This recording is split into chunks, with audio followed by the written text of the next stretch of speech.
Share ko nga lang pala to guys, ito yung bagong update dito sa Filmora mobile app. So dati naghahanap ako ng caption na Pilipino dito sa mobile app and then sa Filmora 14 na application sa PC. Ngayon may bago siyang update, so try natin. Ngayon mag-import tayo dito ng video para matry lang natin yung Pilipino na caption.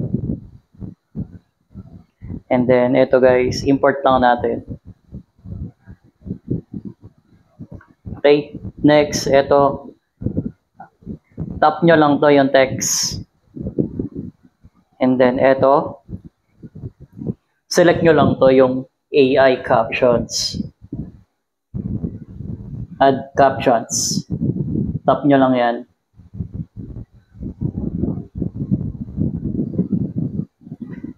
Okay, so ito na, meron na tayong captions. Play natin. Sure pa lang guys, ito yung gamit kong microphone. Ito yung TNW-37. So, ito. Okay, so meron tayong caption.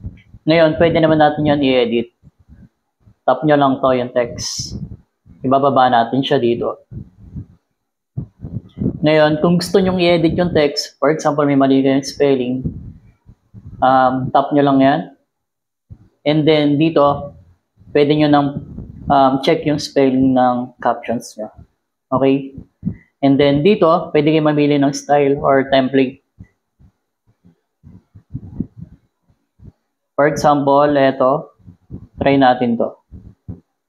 And then select all. Apply. And then click nyo lang to yung check. Play natin.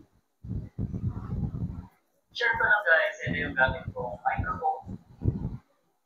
Ito yung TNW-37.